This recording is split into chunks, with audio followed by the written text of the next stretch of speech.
목감기와 코감기 때문에 목소리가 깨끗하지 못한 점 양해 부탁드리며 오늘의 이야기 시작하겠습니다. 안녕하세요. 저는 아들 둘을 키우고 있는 40대 후반의 최선영입니다.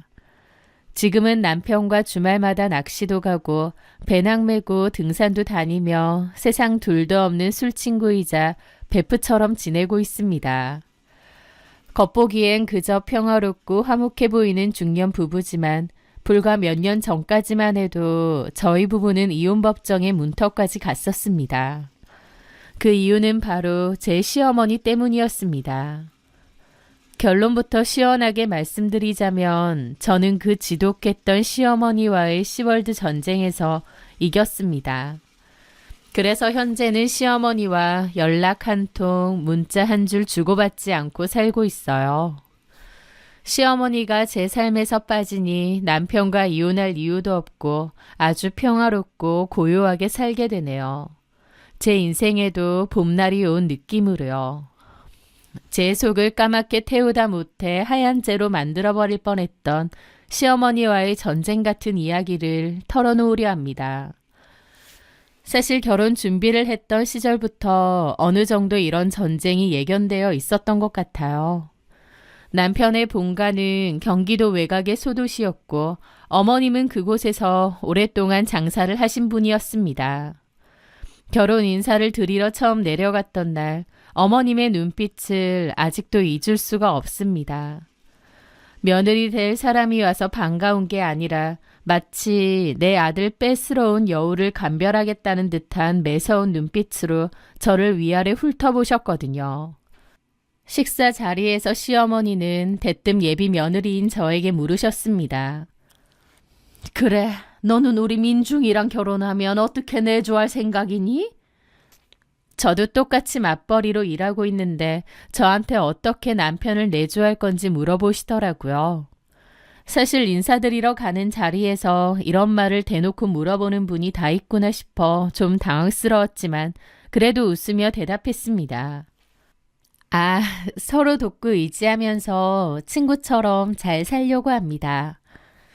그러자 시어머니의 미간이 확 찌푸려지더군요. 본인이 원하는 대답이 아니었던 거죠. 그리고는 밥숟가락을 탁 내려놓으며 말씀하셨습니다. 나는 말이다. 나중에 늙어서 힘없어져도 요양원 같은 데 안 간다.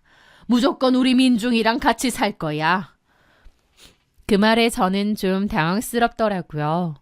시종일관 저한테 무슨 빚 받으러 온 빚쟁이처럼 구시는 거예요. 그 모습에 제 남편도 제 눈치를 보면서 장난치듯이 그러더라고요. 아, 엄마, 무슨 소리야. 요즘 세상에. 난 엄마랑 안 살아. 우리끼리 살 거야. 남편 딴에는 저를 감싸준답시고 혹은 분위기를 풀려고 한 말인 것 같기도 했지만 눈치 없는 소리라 오히려 화근이었습니다. 그런 소리를 한 건 아들인데도 그 말을 듣자마자 어머님의 얼굴이 불그락 푸르락해지더니 저를 쏘아보시는 거예요. 말은 아들한테 따졌지만 눈은 저를 노려보고 있었죠. 기가 막혀서 아들놈 키워봤자 소용없다더니 아직 장가도 안 간 놈이 벌써부터 지 마누라 눈치 보면서 애미를 고려장 지내려 드네. 아, 고려장이라니. 엄마는 말씀도. 요즘 요양시설 얼마나 잘 되어 있는데. 뭐가 어째? 참. 그러더니 저한테 그러시는 거예요. 너 뒤에서 내 아들한테 절대 시부모 안 모신다고 하라고 시켰니? 황당하더라고요. 저하고도 처음 보는 날이라서 완전 초면인데 이렇게 말씀하신다고? 말문이 턱 막혔고 분위기는 순식간에 싸해졌습니다.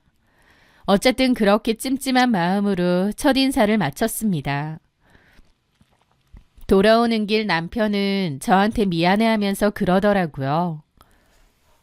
자기야, 엄마가 아까 한 말들 신경 쓰지 마. 엄마가 시골분이라서 좀 말을 저렇게 하시는데 속마음은 따뜻해.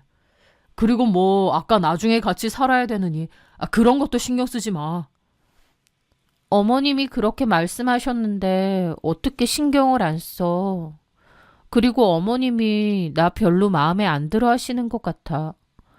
에이, 아니야. 우리 엄마 말만 저렇게 하는 거라니까? 그리고 우리 엄마 특징이 한 가족 되면 또 얼마나 잘해준다고. 정말? 그럼 그냥 우리 엄마가 아들 장가 보내기 서운해서 하시는 말씀이라고 생각해줘.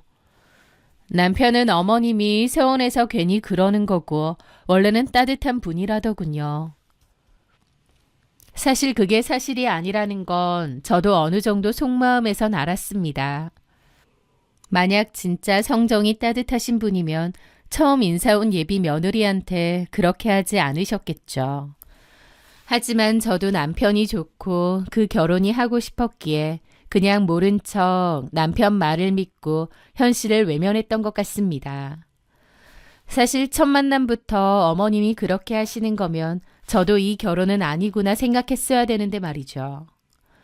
첫인사를 했던 그날의 일은 사실 제 목줄을 서서히 죄어올 끔찍한 예고편이었습니다. 왜냐면 어머님은 결혼 후 저를 진심으로 아들 뺏어간 도둑 취급하셨거든요.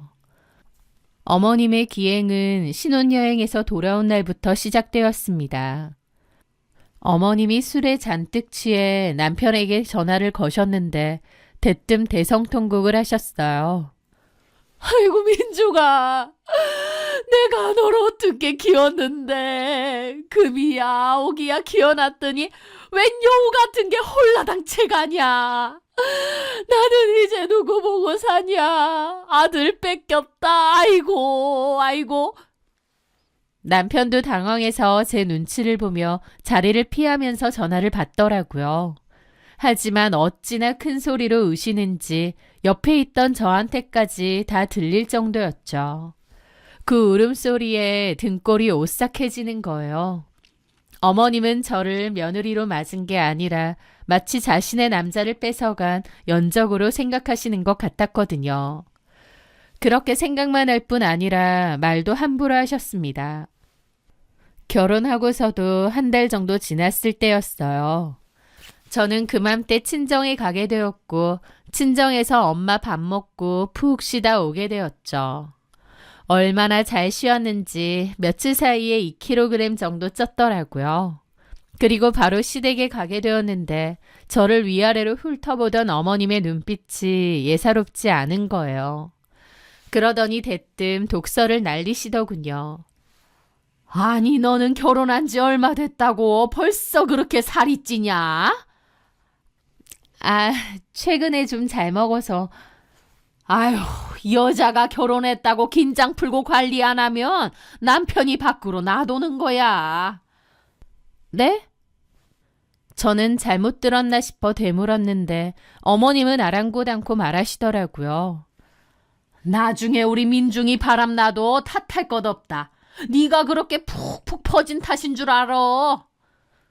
결혼한 지 한 달 된 며느리에게 덕담은커녕 아들이 외도해도 네 책임이라고 하다니 기가 막혀서 말이 안 나왔습니다. 옆에서 듣다 못한 남편이 제 어깨를 감싸며 그러더라고요. 엄마, 무슨 말을 그렇게 험하게 해. 선영이 지금 딱 좋아. 보기만 좋구만 왜 그래? 그러자 어머님의 눈빛이 순식간에 도끼눈으로 변했습니다. 질투심이 활활 타오르는 게 보일 정도였죠. 무서울 정도더라고요. 아이고, 아들 키워봤자 소용없다더니 벌써 마누라 치마 보게 쌓여서 애미를 들이받네. 너 벌써부터 저 물건한테 조종당하냐? 엄마도 정말 왜 그래요? 너 그러지 말어. 나 진짜 서운해. 알았어. 엄마한테도 잘할 테니 우리 선영이도 좋게 좀 봐주세요. 그 말에 어머님은 남편을 흘겨봤지만 남편은 천연덕스럽게 어머님을 달래더라고요. 하지만 저는 그 상황이 이해가 안 됐죠. 어머님이 저한테 일방적으로 퍼부었고 오히려 막말을 들은 피해자는 저인데 왜 어머님을 달래줘야 되는 건지. 저도 어머님에 대해 안 좋은 감정이 점차 커지기 시작했던 것 같습니다. 그 후로도 시어머니의 질투와 집착은 상상을 초월했습니다. 명절이 되면 당연히 양가를 번갈아 가야 하건만 시댁 갔다가 이제 친정 좀 가려고 하면 시어머니는 현관문 앞을 가로막고 으름장을 놓기도 했습니다. 출가 외인이 어디 친정을 가냐? 시집 귀신이 됐으면 시댁에 뼈를 묻어야지. 친정 가지 마라. 아, 엄마, 무슨 말도 안 되는 소리예요. 나오세요. 안 된다니까. 진짜 어이가 없더라고요. 하지만 그나마도 어머님의 저런 행패들을 참을 만했던 건 남편이 철저히 제 편에 서 있었다는 겁니다.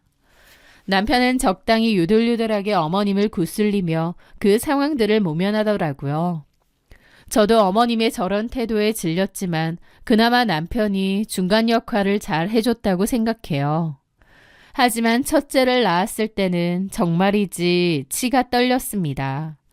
당시 저희가 대출금 갚느라 형편이 빠듯해서 비싼 산후조리원 대신 친정엄마가 몸조리를 해주기로 했어요. 산후조리원 가면 몇백은 기본인데 엄마가 차라리 직접 해줄 테니 그 돈은 아끼라고 그러신 거죠. 너무 감사한 일이었습니다. 그런데 그 소식을 듣자마자 시어머니가 전화를 걸어 고래고래 소리를 지르시는 겁니다. 뭐?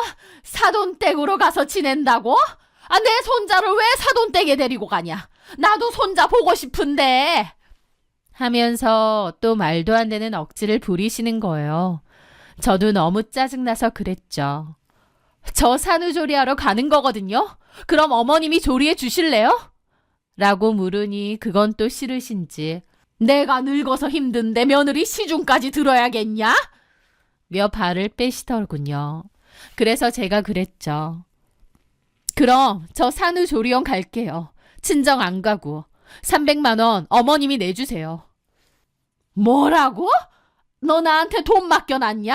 어디서 돈을 달라 말아야? 어머님이 친정 가서 산후조리하지 말라면서요. 어머님 말씀대로 산후조리원 갈게요. 제 딴에는 돈 좀 아껴보려고 한 건데 어머님 원하시는 대로 산후조리원으로 가겠다고요. 그러니까 돈 대주세요. 제가 친정 가는 게 싫으면. 너 시애미한테 따박따박 잘 따진다. 어른한테 그렇게 따지라고 어디서 배워 처먹었어? 어머니, 말씀 함부로 하지 마세요. 저도 처음엔 어머님 폭언에 암소리 못했는데 한 1년 지나니까 속에서 천불이 나서 못 참겠더라고요. 그래서 할 말 다 했더니 며느리가 싸가지 없이 군다고 대뜸 고함 지르더니 전화 끊었습니다. 이런 식으로 말도 안 되는 억지를 부리면서 저한테 행패를 부리시니 저도 스트레스가 너무 심했죠. 결국 친정에서 몸조리를 했는데요. 그렇게 손주 타령하시더니 정작 병원에는 코빼기도 안 비치셨습니다. 손자가 보고 싶다며 난리칠 땐 언제고 그게 참 이상하다 싶었는데 나중에 알고 보니 손자를 사돈한테 뺏겼고 며느리가 싸가지 없이 군다는 억지 논리로 혼자서 삐쳐서 연락까지 끊어버린 거예요. 진짜 왜 저러시나 미치겠더라고요. 하지만 한편으론 차라리 낫기도 했습니다. 차라리 연락 없이 왕래 없이 지내니 너무 좋더라고요. 계속 이렇게 지내고 싶다 싶을 정도로요. 그렇게 1년을 왕래 없이 지내다가 아이 돌잔치 날이 되었습니다. 작은 컨벤션홀을 예약했고 어머님께 오시라고 했더니 안 오신대요. 몇 번 설득해도 기어코 안 오신다고 해서 포기하고 저희끼리 돌잔치를 했는데요. 돌잔치가 시작되자마자 문을 박차고 들어오시더군요. 그것도 아주 화려한 한복까지 입으시고요. 그런데 일부러 그러신 건지 돌잔치에서 저희 아들 보자마자 펑펑 우시는 거예요. 누가 보면 6.25 전쟁 때 헤어진 이산가족을 상봉하는 줄 알겠더라고요. 아이고 내 새끼, 할머니가 널 얼마나 보고 싶었는지 아냐? 독한 애미 만나서 할머니 얼굴도 못 보고 1년 동안 내가 피눈물을 흘리며 살았다. 그러는데 기가 막혔죠. 어머님의 그 행동 때문에 초대돼서 온 분들도 웅성거리고 얼굴이 화끈해졌습니다. 돌잔치를 망치려고 작정하신 것 같더라고요. 남편이 말려도 안 되고요. 게다가 사정을 잘 모르는 하객들이 수군거리는 소리마저 들리는 겁니다. 저 집 며느리가 시어머니를 못 오게 했나 봐. 독하네. 시어머니가 손자를 1년 만에 봤대. 저를 천하에 싸가지 없는 며느리 만드는 그 가증스러운 연기에 그나마도 남아있던 연민마저 뚝 떨어지더라고요. 그 이후로도 여러 일이 있었는데 진짜 어머님만 생각하면 이혼 생각이 절로 떠올랐지만 남편이 저에게 잘했고 아이도 있고 저도 제 가정이 소중했습니다. 그래서 이혼만은 하지 않고 참았죠. 그렇게 시어머니의 온갖 막말과 질투를 몸으로 때우며 인고의 10년이 흘렀습니다. 맞벌이하며 연년생 아들들을 키우고 집 대출금 갚느라 정말 치열하게 열심히 살았습니다. 그러다 보니 어느덧 아이들은 제 손이 덜 가는 나이가 되었고 숨만 쉬어도 나가던 돈들이 정리되면서 제게도 드디어 여유라는 게 찾아오더라고요. 주말이면 남편이 당신 그동안 고생했어 좀 쉬어라며 아이들을 데리고 캠핑을 가주었습니다. 남편의 배려 덕분에 저도 주말엔 푹 쉴 수 있었어요. 텅 빈 집, 고요한 거실, 그 시간에 밀린 잠도 실컷 자고 늦지막이 일어나 예쁜 카페에 가서 읽고 싶었던 책을 읽기도 했습니다. 그 평범한 시간이 저에게는 너무나도 소중한 휴식이었죠. 또 때로는 제가 아이들과 어딜 가고 남편이 쉬기도 하고요. 저희 부부간에 합의된 휴식이었고 둘 다 만족했습니다. 그런데 어느 날 카페에서 책을 읽고 있는데 전화가 왔습니다. 어머님은 대뜸 어디냐고 물어보시더라고요. 저는 카페에 있다고 하려다 멈칫했습니다. 왜냐면 남편은 아이를 데리고 놀러 갔는데 제가 카페에 혼자서 있다고 솔직히 말하면 우리 아들도 내내 일하느라 고생하는데 주말까지 개고생하고 애미라는 게 팔자 좋게 혼자서 커피나 처마시고 앉았냐며 비아냥거리실 게 뻔했거든요. 그래서 어머님한테 전화가 오면 그냥 볼일 보러 나왔어요 라던가 마트 장 보러 왔어요 라고 거짓말을 했습니다. 괜히 긁어부스럼 만들고 싶지 않아서 그렇게 한 건데 그 일이 문제가 될 줄 몰랐어요. 남편이 눈치 없이 어머님한테 전화가 왔을 때 그랬나 보더라고요. 아, 선영이 주말에는 좀 쉬라고 했어. 아마 집 앞에 카페 갔을 거야. 그날 저녁 시어머니에게서 불호령이 떨어졌습니다. 평소보다 더 화가 나서 고함 지르시더라고요. 야, 남편은 주말까지 개고생하는데 너는 혼자서 그러고 다니니 좋으냐? 팔자 좋다. 그러면서 거짓말까지 해. 너 아주 천연덕스럽게 거짓말 잘한다. 어머님이 이러실 줄 알았으니 제가 거짓말을 했겠죠 라고 하고 싶었지만 말았습니다. 어머님은 완전 흥분 상태여서 대화도 통하지 않았죠. 너 가만히 하는 꼬라지 보니 내 아들 밥도 안 챙기지? 그것도 다 거짓말했지? 거짓말을 아주 눈 하나 깜짝 않고 하는 거 보니까 어떻게 사는지 한눈에 다 보인다. 내가 지금 올라가야겠다. 방 하나 싹 치워놔. 합가할 테니. 어머님, 제가 무슨 평소에 거짓말을 그렇게 했다고 그러세요. 주말에 그렇게 말씀드린 건 죄송해요. 그런데 남편이랑 서로 합의해서 번갈아 쉬는 것뿐이에요. 근데 왜 거짓말했냐고. 어머님이 이러실 게 뻔하니까요 라는 말은 차마 안 나오더라고요. 봐라, 아주 거짓말이 술술 나오지. 이러니까 내가 너를 못 믿겠다는 거야. 합가하자. 싫습니다. 뭐야? 싫어? 어머님 이런 식으로 툭하면 전화해서 저한테 퍼부으시는데 같이 어떻게 사나요? 저희 가정은 저희가 알아서 할게요. 네가 거짓말이나 쳐하고 너만 쉬고 내 아들은 죽어나는데 뭘 알아서 해? 그거 말고 저 거짓말한 거 없고 아무 문제 없습니다. 저희 가정이고 어머님이 이러실 문제 아니에요. 그렇게 어머님과 제 사이에는 언쟁이 오갔고 저는 절대 합가는 안 된다고 했습니다. 그러자 아침, 점심, 저녁으로 전화를 걸어 사람을 들들 볶았습니다.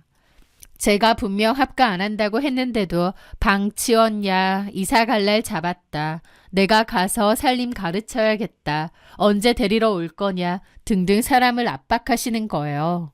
제가 싫다는데도 어머님은 막무가내였습니다. 저는 어머님 때문에 극도의 스트레스를 받았고 고스란히 부부싸움으로 이어졌습니다. 처음엔 제 편을 들던 남편이었지만 나중엔 자기 엄마 편을 드는 거예요. 여보, 그냥 눈 딱 감고 모시고 오면 안 될까? 엄마가 나한테도 전화해서 맨날 펄쩍펄쩍 뛰셔. 나이도 있으신데 쓰러지실까봐 걱정돼. 당신이 좀 맞춰드리면 안 될까? 믿었던 남편마저 그러자 저는 이성을 잃었습니다. 나 10년을 맞추고 살았어. 당신 엄마 이상한 거 당신이 누구보다 잘 알지 않아? 그런 엄마랑 어떻게 같이 살아? 무슨 말을 그렇게 해. 우리 엄마가 이상하다니. 그럼 며느리한테 저러는 게 정상이야? 그나마 나니까 참고 살았어. 입장 바꿔서 우리 엄마가 당신한테 그렇게 했어봐. 당신 참을 수 있어? 당신 하루도 못 참아, 알아? 근데 이제는 그런 어머님하고 같이 살자고? 내가 미쳤어?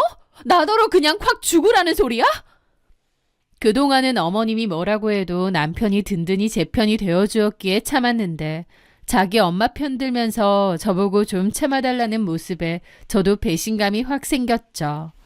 결국 저희 부부는 서로에게 생채기만 남겼습니다. 싸움이 길어지면서 감정이 너무 상했고 서로 심한 말까지 오갔죠. 결국 지칠 대로 지쳐 이만 끝내자 이혼하자는 말까지 나오게 되었습니다.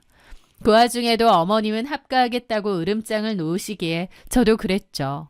저희 이혼할 거라고. 이제 속 시원하시냐고요. 그랬더니 어머님이 그러시더군요. 이혼? 아주 잘 됐다. 시부모 모시기 싫다는 싹수 노란 며느리 나도 필요 없다. 당장 이혼해라. 내 아들 놔줘. 내 아들이 너 같은 거 먹여 살리느라 고생하는 거 꼴 보기 싫었다. 자기 때문에 이혼한다는데도 저렇게 말하시는 거예요. 정말 제 안에서 팽팽하게 당겨져 있던 무언가가 툭 하고 끊어지는 기분이 들더군요. 더 이상 참을 이유도 예의를 지킬 필요도 없었죠. 저는 차갑게 가라앉은 목소리로 대꾸했습니다. 네, 원하시는 대로 이혼할게요. 대신 유책 사연은 그쪽 집안 어머님과 그이한테 있으니 양육권은 제가 가져갑니다. 재산 분할도 기여도 따져서 확실히 할 거고요. 위자료 청구 소송도 들어갈 겁니다. 제가 양육권 들고 간다는 말에 어머님이 난리를 치시는 거예요. 감히 누구 마음대로 내 귀한 손주들을 데려가. 누구 마음대로. 어머님은 전화기 너머로 악을 쓰더니 급기야 택시를 타고 저희 집까지 쫓아오셨습니다.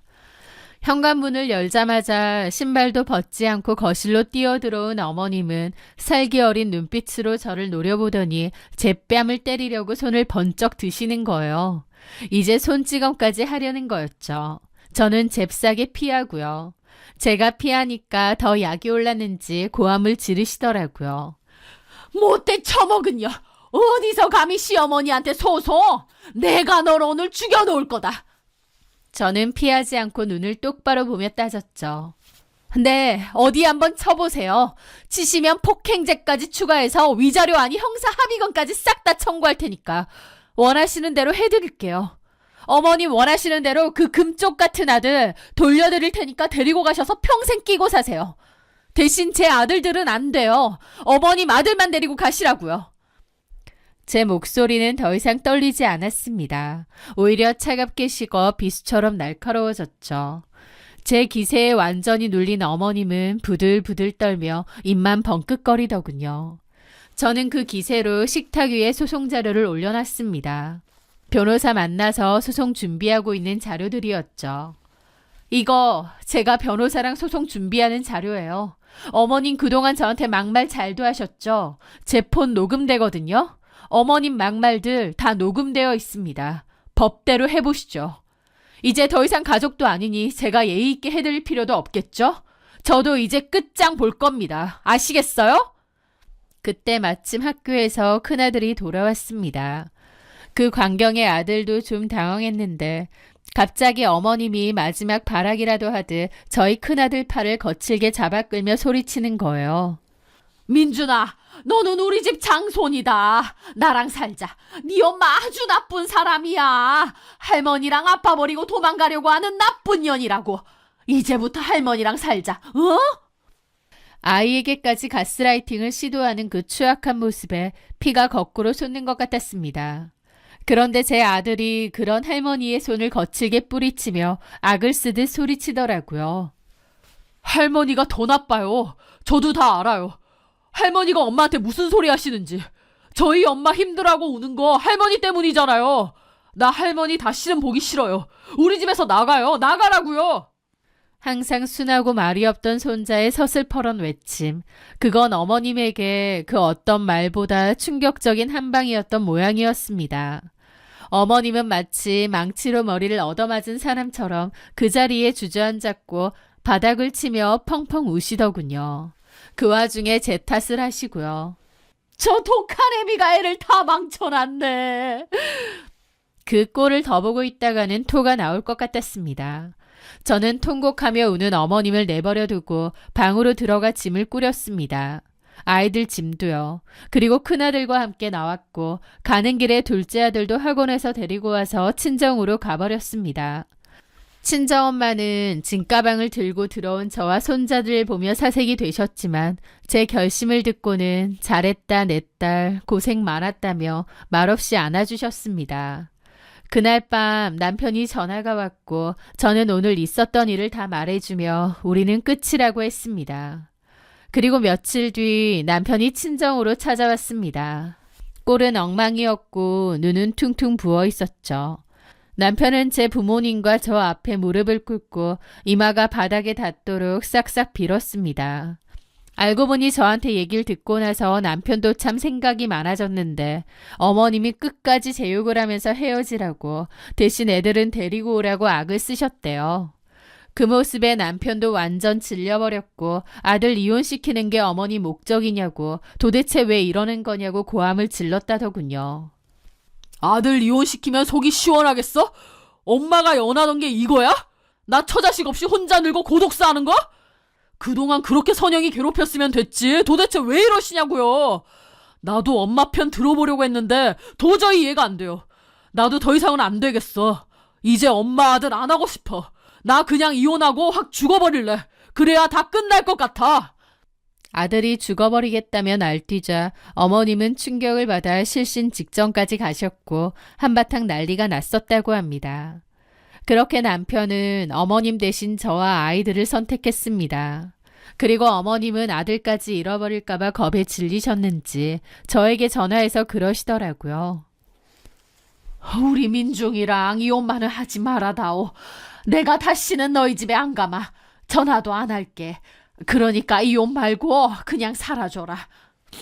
저한테 정말 미안해서 하시는 진심 어린 사과가 아니라 아들을 잃을까봐 겁에 질린 비굴함에 가까웠습니다. 하지만 저는 그 비굴함조차 냉정하게 받아쳤습니다. 어머님, 그 약속 반드시 지키세요. 말로만 하지 마시고 각서도 쓰시고요. 다시는 저와 아이들에게 연락하지 마세요. 명절, 생신, 제사? 저 안 챙길 겁니다. 어머님 얼굴 평생 안 보고 싶어요. 그렇게 할 수 있다면 이혼은 안 하겠습니다. 그래, 알았다. 네가 하라는 대로 하마. 그렇게 저는 남편과 이혼의 문턱에서 돌아왔습니다. 그리고 그날 이후로 4년이 지난 지금까지도 어머님과는 전화 한 통 하지 않고 지내고 있어요. 제 인생에서 10월드라는 단어는 완전히 삭제된 거죠. 명절에도 저는 친정에 가서 푹 쉬거나 우리끼리 여행을 갑니다. 남편만 따로 어머님을 찾아뵙고요. 저는 안 가도 아이들은 할머니 보고 싶으면 보낼 수도 있는데 아이들도 제가 그동안 당한 거 다 봐왔기에 할머니라면 치를 떨어서 안 가고 싶답니다. 그동안의 고부 갈등으로 마음에 큰 흉터가 남았지만 그래서 지금의 평화가 더 크고 감사하게 느껴지네요. 누군가는 며느리가 너무 독하다고 할지도 모릅니다. 하지만 제가 당한 16년의 부당함과 고통은요. 며느리라고 마냥 참고 삭히고만 살아야 되는 거 아니잖아요. 참는 자에게 복이 오는 게 아니라 참는 자만 병을 얻는다는 걸 뼈저리게 느꼈습니다. 훗날 제가 시어머니가 된다면 저는 절대로 제 어머님 같은 시어머니는 되지 않겠다고 결심했습니다. 어머님과의 그 길고 긴 싸움이 끝이 난 후 제 가정을 지키고 살고 있습니다. 무지개를 보길 원한다면 내리는 비를 맞아야 된다는 말이 있더군요. 그동안 어머님과의 갈등 속에서 억센 비를 참 많이 맞았던 것 같은데 그래서 더욱 지금의 평온이 감사하고 행복한 것 같습니다. 어머님도 저를 원망만 마시고 본인의 행동을 좀 돌아보셨으면 좋겠네요. 지금까지 제 긴 이야기 들어주셔서 감사합니다.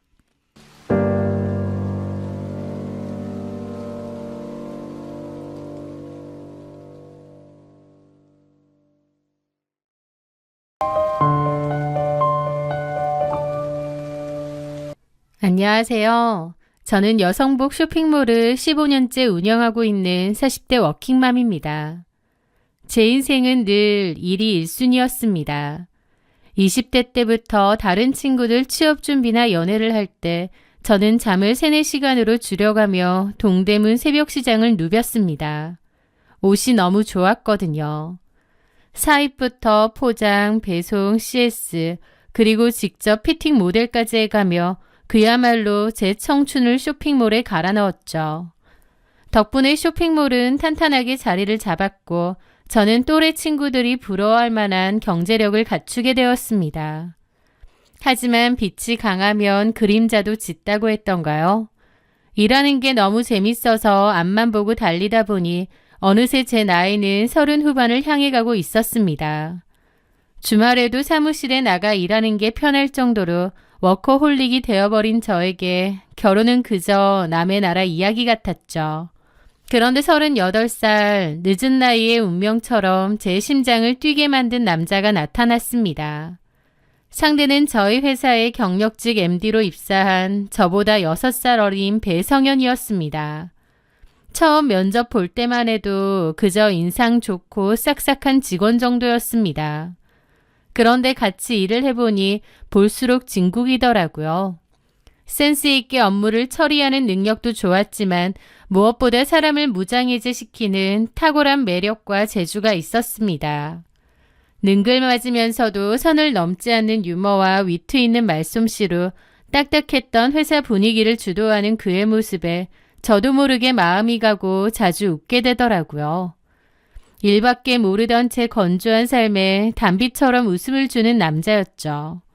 하지만 결정적으로 제 마음이 그에게 기울었던 건 따뜻한 반전 매력 때문이었습니다. 어느 날 주말에 급하게 처리해야 할 일이 있어 연락했더니 그가 곤란해하며 전화를 받더군요. 아, 사장님, 죄송해요. 제가 지금 보육원에 와 있어서요. 아이들 목욕 봉사 중이라 빨리 들어가 봐야 하는데 급한 일인가요? 어머, 그래요? 아니에요. 일 보시고 신경 쓰지 마세요. 그렇게 전화를 끊었는데 좀 놀랍더라고요. 가볍고 마냥 재미있는 사람이라고 생각했는데 주말에 보육원 봉사를 하고 있다는 거예요. 다음날 회사 출근했을 때 물어봤더니 몇 년째 주말마다 보육원 봉사를 다니고 월급에서도 매달 아이들에게 정기 후원까지 한다는 겁니다. 아이들이 얼마나 예쁜지 몰라요. 제가 원래도 아이를 좋아하긴 하는데 주말에 안 가면 아이들이 눈에 밟혀서 일이 손에 안 잡히더라고요. 자기가 후원하는 아이들 이야기를 하는데 그 눈빛이 그렇게 선하고 맑아 보일 수가 없는 겁니다. 세상에 요즘 남자 중에 이렇게 마음 따뜻하고 건실한 사람이 있다니. 돈만 밝히거나 조건만 따지는 속물 같은 남자들만 보다가 성현 씨를 보니 마치 흙 속의 진주를 발견한 것 같은 기분마저 들었습니다. 아이를 좋아하고 약자를 챙길 줄 아는 사람이라면 평생을 믿고 의지해도 좋겠다는 확신이 들었죠. 그렇게 성현 씨와 가깝게 지내다가 정이 싹 텄습니다. 그러면서 사장과 직원이 아니라 연인의 관계가 되었죠. 연애하는 동안 그는 저를 공주님처럼 떠받들어 주었고 저는 너무 행복한 연애를 했어요. 그리고 1년 뒤 우리는 결혼을 약속하게 되었습니다. 결혼 준비를 하면서 성현 씨가 조심스럽게 고백하더군요.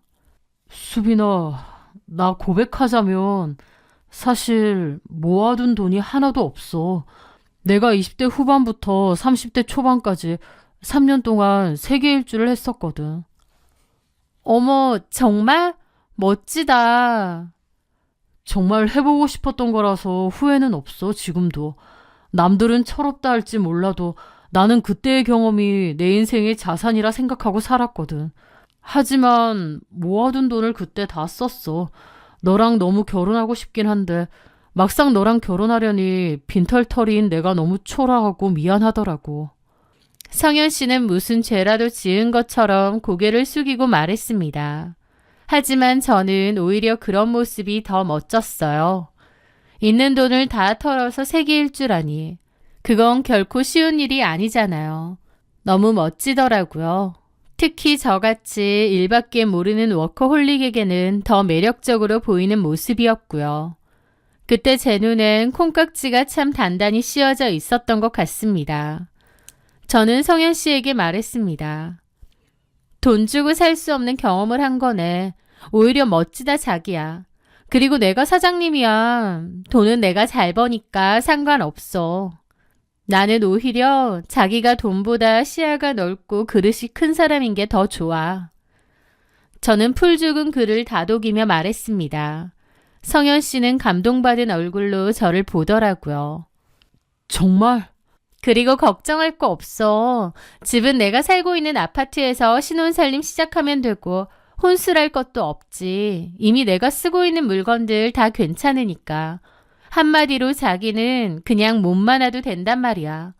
내가 성현 씨 통장 보고 만난 것도 아니고 그 따뜻한 마음 그거 하나 보고 결혼하는 거야. 알지? 수빈아, 정말 고마워. 내가 평생 너한테 충성할게. 네 눈에 눈물 날 일 절대 없게 할게. 그건 맹세할 수 있어.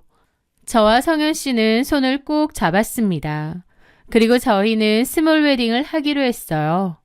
사실 마음만 먹으면 결혼식을 호화롭게 할 수도 있습니다. 돈이 없는 건 아니니까요. 하지만 저는 예전부터 가까운 친구들과 가족만 불러서 하는 스몰 웨딩이 더 뜻깊고 예뻐 보이더라고요. 제 로망이었죠. 그래서 스몰 웨딩으로 하자고 했고 성현 씨도 제 의견을 다 전적으로 따른다고 했습니다. 그런데 성현 씨 어머님은 그것부터 좀 탐탁치 않아 하셨다더군요. 외아들 결혼하는 거다 보니 좀 크게 결혼식도 하고 싶으셨나 봐요. 그런데 제가 스몰 웨딩을 원한다고 성현 씨가 전했더니 그게 싫으신 거죠. 하지만 성현 씨가 제 의견을 따르겠다고 단호하게 나오니 그냥 알겠다고 하셨답니다.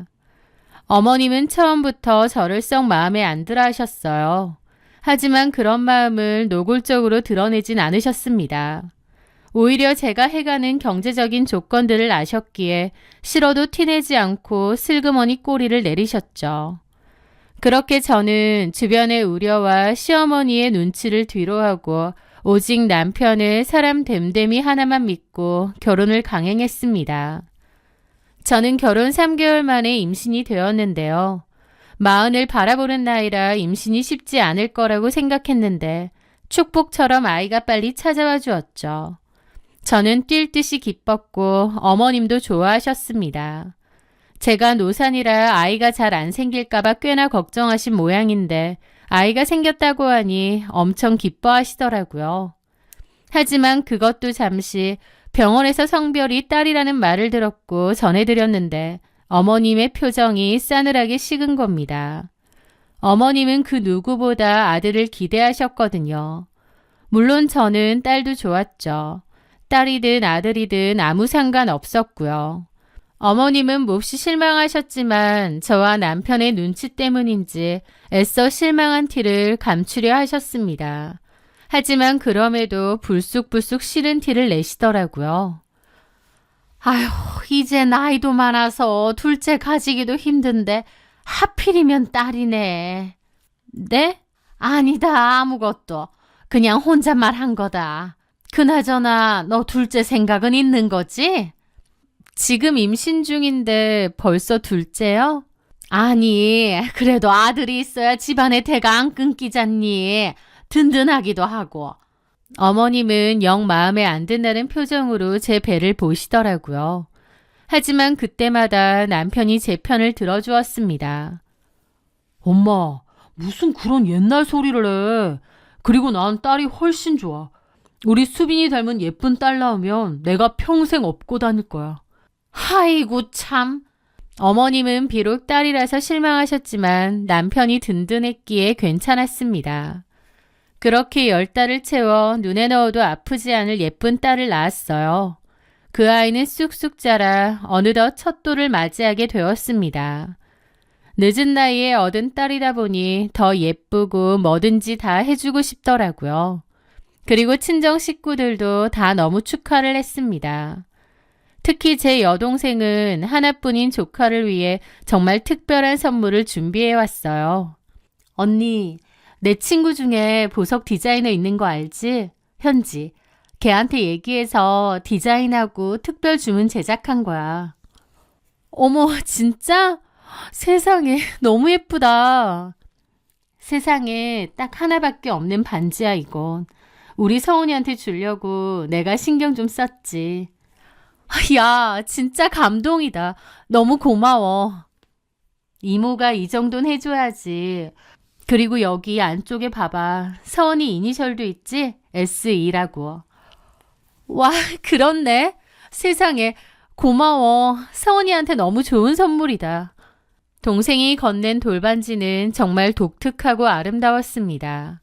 아이의 탄생화를 모티브로 디자인된 하나의 작품이었죠. 동생 친구가 귀금속 디자이너인데 그 친구가 특별히 디자인해준 세상에 하나뿐이라 값을 매길 수 없는 특별한 선물이었습니다. 친정 부모님도 아이를 위해 금팔찌와 금목걸이를 해주셨어요. 반면 시어머니는 요즘 금값이 천정부지라 엄두가 안 난다며 내복 2벌을 주셨습니다.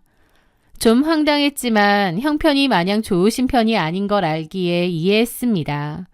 사실 선물은 동생이 준 그 특별한 반지 하나만으로도 충분할 정도였거든요. 저는 주변에서 선물 받은 금반지와 팔찌, 목걸이 등은 제 보석함 한쪽에 다 모아두었습니다. 나중에 저희 딸 서은이가 크면 싹 모아서 주려고요. 그렇게 돌잔치가 끝나고 며칠 뒤 회사에 협업 프로젝트가 생겨 한동안은 야근을 해야 했습니다. 그런데 공교롭게 원래 아이를 봐주시던 베이비시터 이모님이 사정이 있어 못 오시게 된 거예요. 남편이 그럼 엄마한테 부탁하자고 했죠. 그렇게 어머님께 아이를 며칠 맡기게 되었습니다. 죄송한 마음에 용돈은 두둑히 챙겨드렸고요. 그렇게 일주일 뒤 바쁜 일이 마무리되고 약속이 있어 나가려던 중이었습니다. 저는 무심코 귀걸이를 꺼내려고 제 보석함을 열게 되었어요. 저는 액세서리도 좋아하는 편이라 보석함도 여러 개고 그 안에 액세서리류가 다양합니다. 그래서 평소에는 필요한 것만 쏙 꺼내서 다시 집어넣는데 그날 뭔가 이상하더라고요. 다시 꺼내서 보니 한쪽에 놔둔 아이의 돌반지 중에 제 동생이 특별 제작해준 그 돌반지가 없는 겁니다. 너무 깜짝 놀랐죠. 넣어두고 나서 한 번도 꺼낸 적이 없거든요. 그런데 갑자기 딱 그 반지만 없어진 거예요. 집에 외부인이 든 흔적도 없었고 그동안 집에 오간 사람은 아이를 봐주러 오신 시어머니 뿐이었습니다. 이걸 어떡하지 망설이다가 설마 하는 마음에 어머니께 전화를 걸었습니다. 혹시 내가 깜빡하고 꺼내놨는데 어머님이 치우셨던가 한 건 아닐까? 그런 생각을 하면서요. 아, 어머니, 혹시 서랍장 안에 보석함에 있던 돌반지 보셨어요? 하나가 없어서요. 그런데 제 말이 끝나기도 전에 수화기 너머로 시어머니가 길길이 날뛰기 시작했습니다. 너 지금 뭔 소리 하는 거야? 네 보석함 안에 있는 물건이 없어졌는데 그걸 나한테 묻는 거야? 혹시 보셨나 해서. 너 지금 나 의심해서 전화한 거야? 네? 아니, 그게 아니라 집에 계셨으니까 혹시 못 보셨나 해서. 나 참 며칠 고생해서 애 봐줬더니 기껏 한다는 말이 시어미를 도둑 취급해. 너 우리 집 형편이 너네 집보다 못하다고 무시하니? 어머님은 갑자기 엄청 길길이 날뛰고 화를 내시더라고요.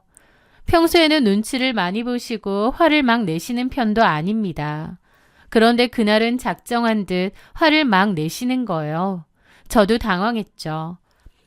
아니요, 어머님. 그게 아니라 혹시 제가 실수로 다른 데 뒀나 해서. 모른다. 나는 본 적도 없다. 참나, 억울해서 살겠나? 하나뿐인 며느리가 시어미를 도둑으로 모네? 그런 게 아니고요, 어머니. 됐다. 어머님은 전화를 뚝 끊어버리셨습니다. 왜 이렇게 화를 내시지 싶더라고요.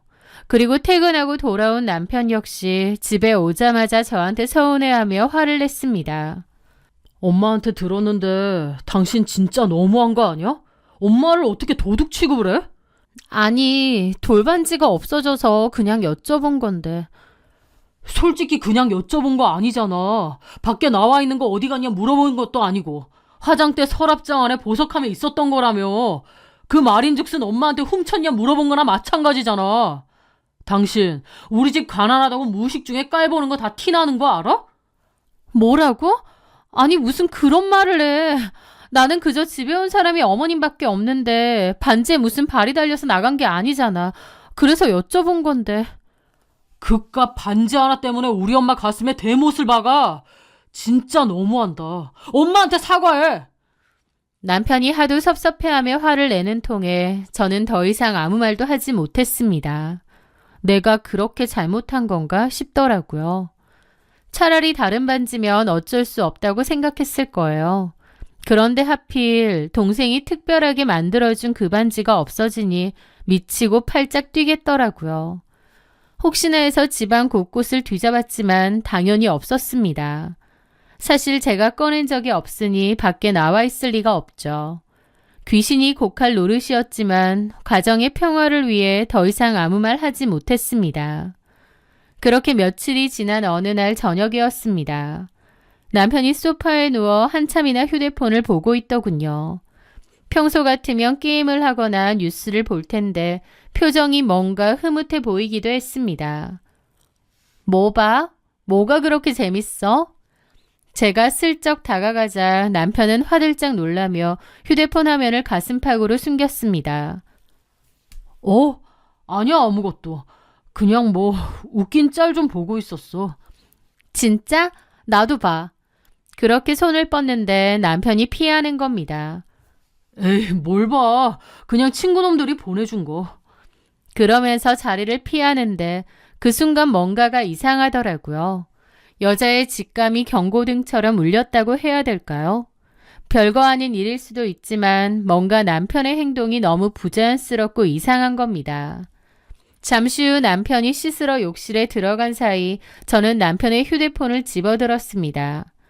다행히 잠금이 풀려 있었죠. 그렇게 열었는데 화면에는 인스타 피드가 켜져 있더라고요.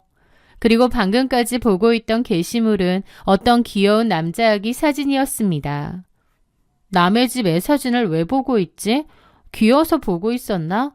아니면 아는 사람 애긴가? 갸우뚱하고 넘기려던 찰나 제 심장이 덜컥 내려앉았습니다. 왜냐면 그 사진 중 하나에는 돌반지가 보였거든요. 통통한 아기 손가락에 끼워진 금반지. 그런데 그 금반지는 바로 제 동생이 특별 주문 제작했던 세상에 단 하나뿐인 바로 그 돌반지였습니다. 저는 눈을 비비고 다시 봤습니다. 아무리 봐도 저희 아이께 맞았어요. 흔한 디자인이 아니기 때문에 절대 헷갈릴 수가 없었죠. 그런데 이 애가 누구길래 이걸 끼고 있지? 이게 뭐지? 남편은 이걸 왜 보고 있지? 머릿속이 하얗게 변하는 와중에 사진 밑에 달린 해시태그들이 제 눈에 보이더군요. 사랑하는 우리 아들 첫돌, 어머님이 주신 선물, 할머니 사랑 듬뿍, 흔치 않은 디자인, 센스쟁이 시엄니, 금쪽 같은 내 새끼. 잃어버린 줄 알았던 내 딸의 반지가 왜 생판 모르는 남의 집 아들 손에 끼워져 있는 걸까요? 게다가 할머니가 준 선물이라니요. 그 순간 어머님이 내 반지를 훔쳤다는 생각이 확 드는 겁니다. 근데 뭔가 이상했죠. 이 여자가 도대체 누구길래? 저는 사진 속 아이의 얼굴을 자세히 보았습니다. 얇은 쌍꺼풀 있는 눈매와 입매, 놀랍게도 제 남편을 쏙 빼닮아 있는 거예요. 그 순간 전신에 소름이 돋았습니다. 그럼 남편이 이 여자랑? 그때 남편이 화장실에서 나오더라고요. 저는 떨리는 손을 진정시키며 그 여자의 인스타 계정 아이디를 재빨리 외웠습니다. 그리고 일단 남편이 나왔을 땐 모른 채 하고 방으로 들어갔죠. 그리고 제 폰으로 외운 아이디를 쳐서 그 계정에 다시 들어갔습니다. 피드를 천천히 훑어보니 그 여자는 아이를 혼자 키우는 듯 남편 사진은 없더군요. 하지만 이 여자와 제 남편이 그런 관계라는 증거들이 쏟아져 나왔습니다. 어머님이 주신 반찬 역시 손맛 최고 라면서 반찬 사진을 잔뜩 올렸는데 사진 속 반찬통은 우리 시댁 냉장고에 있는 것과 똑같은 통이더라고요. 어머님은 그 통만 쓰신다고 했거든요. 그럼 남편이 지금 두 집 살림을 한다고? 게다가 어머님도 상간녀의 존재를 안다고? 이 사진 속 애가 내 남편애라고? 충격이 파도처럼 밀려오더라고요. 저는 어질어질했고 당장이라도 남편에게 따지고 싶었지만 일단 참았습니다. 확실하게 좀 더 알아봐야겠더라고요. 그날 밤 남편이 잠든 틈에 몰래 남편 폰을 뒤졌습니다. 카톡이나 문자 같은 건 다 삭제했는지 별다른 게 없었어요. 다만 금융앱을 켜니 매달 25일에 한 성자라는 사람에게 80만 원씩 이체를 했더라고요. 저는 전혀 모르는 일이었습니다. 다음날 그 번호로 전화를 걸었죠. 여보세요? 한성자 씨 되시나요? 네, 맞는데요. 누구시죠? 나이 드신 여성분 목소리더라고요. 아, 안녕하세요. 저는 매달 25일에 입금하는 배성현 씨 아내인데요. 매달 그쪽으로 80만 원씩 보내고 있더라고요. 이게 무슨 돈인가요? 제 물음에 그분도 의아해하며 말하더라고요. 배성현 씨요? 아, 25일이면 월세죠. 202호 월세. 202호 월세요? 거기가 뭐 건물인가요? 참, 여기 빌라예요. 참새 빌라. 빌라 월세 받는 건데. 그 순간 머리를 둔기로 맞은 듯 했습니다. 저희 어머님이 사시는 빌라가 참새 빌라 101호거든요. 저희 어머님은 전세라서 따로 월세를 내지 않습니다. 게다가 202호도 아니고요.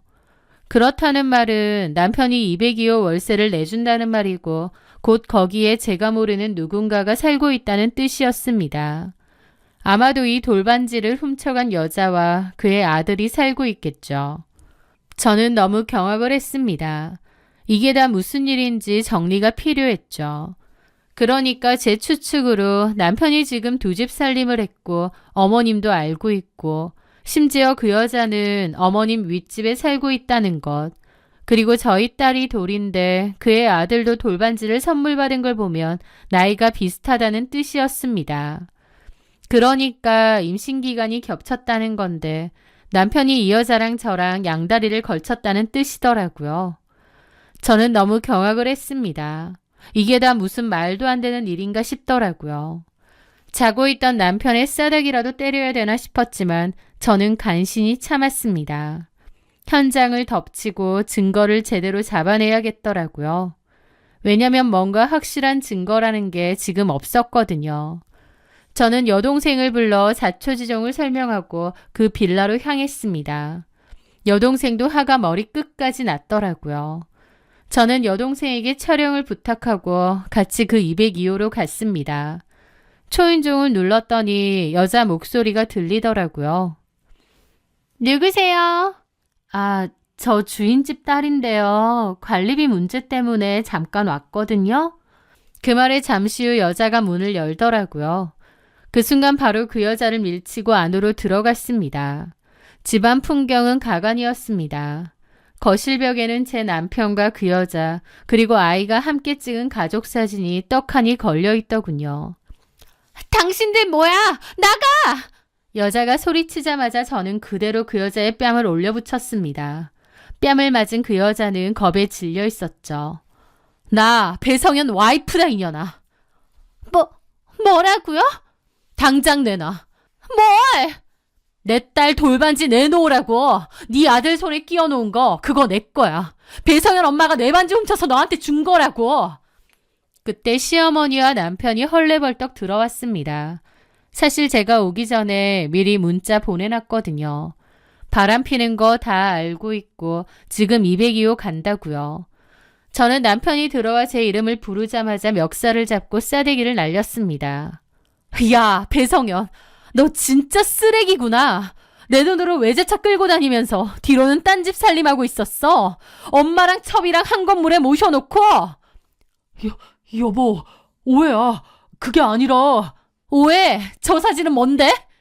제가 벽에 걸린 사진을 가리키자 남편은 꿀먹은 벙어리가 되었습니다. 저는 어머님도 노려봤죠. 어머님도 어쩔 줄 몰라 하시더라고요. 어머니, 저희 아이 반지 훔쳐서 이 여자 줬죠? 미치셨어요? 그러면서 뭐? 도둑 취급? 도둑 맞잖아요.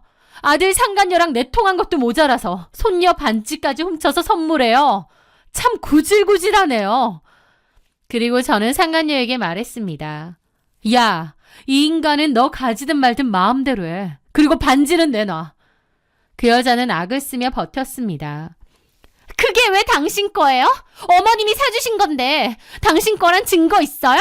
반지가 거기서 거기지. 그러자 옆에서 동생이 비웃으며 말했습니다. 야, 이 미친년아. 그거 내가 친구한테 디자인 부탁해서 만든 거라서 한 해밖에 없는 거거든? 안 해봐. 서은이 이니셜도 있으니까. 당장 안 갖고 와? 경찰 부를까? 하면서 동생이 신고하려고 하자 어머님이 시겁해서 그 상간녀에게 말하더라고요. 야, 그거 그냥 돌려줘라. 쟤네 거 맞아. 어머니, 사신 거라면서요. 아, 돌려줘라면 돌려줘. 그러자 상간녀는 마지못해 방에서 반지를 갖고 오더니 바닥에 내동댕이 치는 겁니다. 가져가. 더러워서 진짜. 그 순간 저는 뚜껑이 열리더라고요. 주변을 보니 마침 화분이 보였습니다. 저는 그걸 들어 남편 쪽으로 힘껏 내리꽂았습니다. 남편은 피했고 화분은 와장창하고 산산조각 났죠. 아! 미쳤어? 미쳤다. 더럽긴 누가 더러워. 남의 남편이랑 붙어먹고 남의 새끼 반지까지 탐낸 주제에. 저는 지갑에서 5만 원짜리 지폐 한 장을 꺼내 상간녀 얼굴에 휙 던졌습니다. 옛다 화분값. 나는 누구처럼 남의 물건 훔치는 그런 비양심적인 인간이 아니거든. 네 물건 부셨으니 돈 줄게.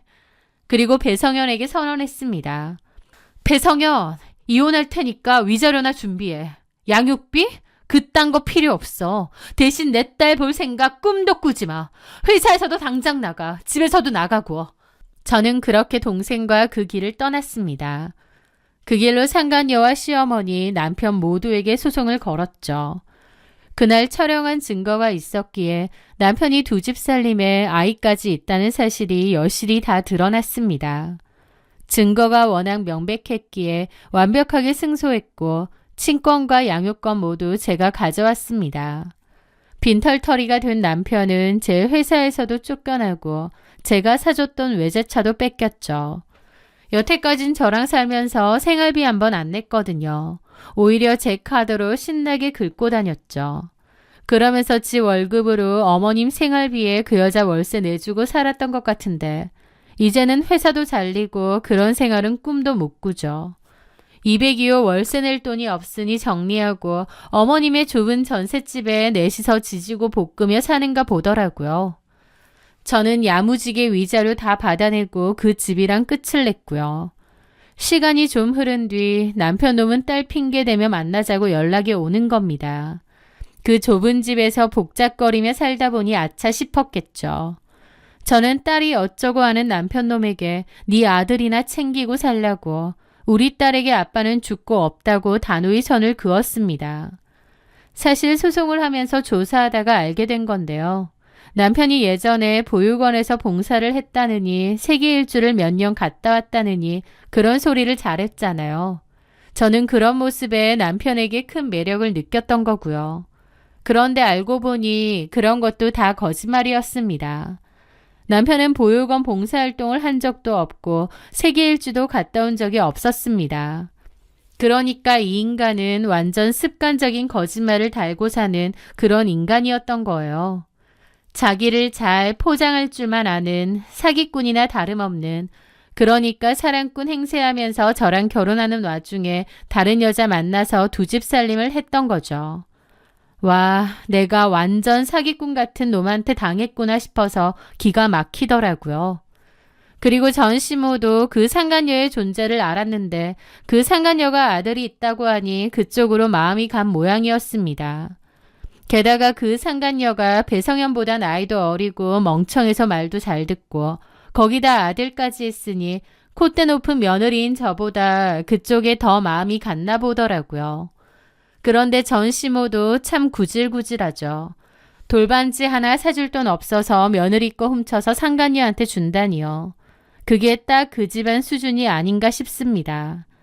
하지만 전 시모가 내 딸 반지를 훔쳐가 상간녀에게 선물한 덕분에 그리고 그 상간녀가 멍청하게 그걸 다 SNS에 올리는 바람에 남편의 추악하면서도 감쪽 같던 두 집 살림을 알게 되었습니다. 그렇게 치면 그 반지가 제 인생을 구해준 셈이 아닌가 싶어요. 쓰레기들은 분리수거해서 싹 버리고 저는 제 딸과 보란 듯이 더 잘 살 겁니다. 제 사연 들어주셔서 감사합니다.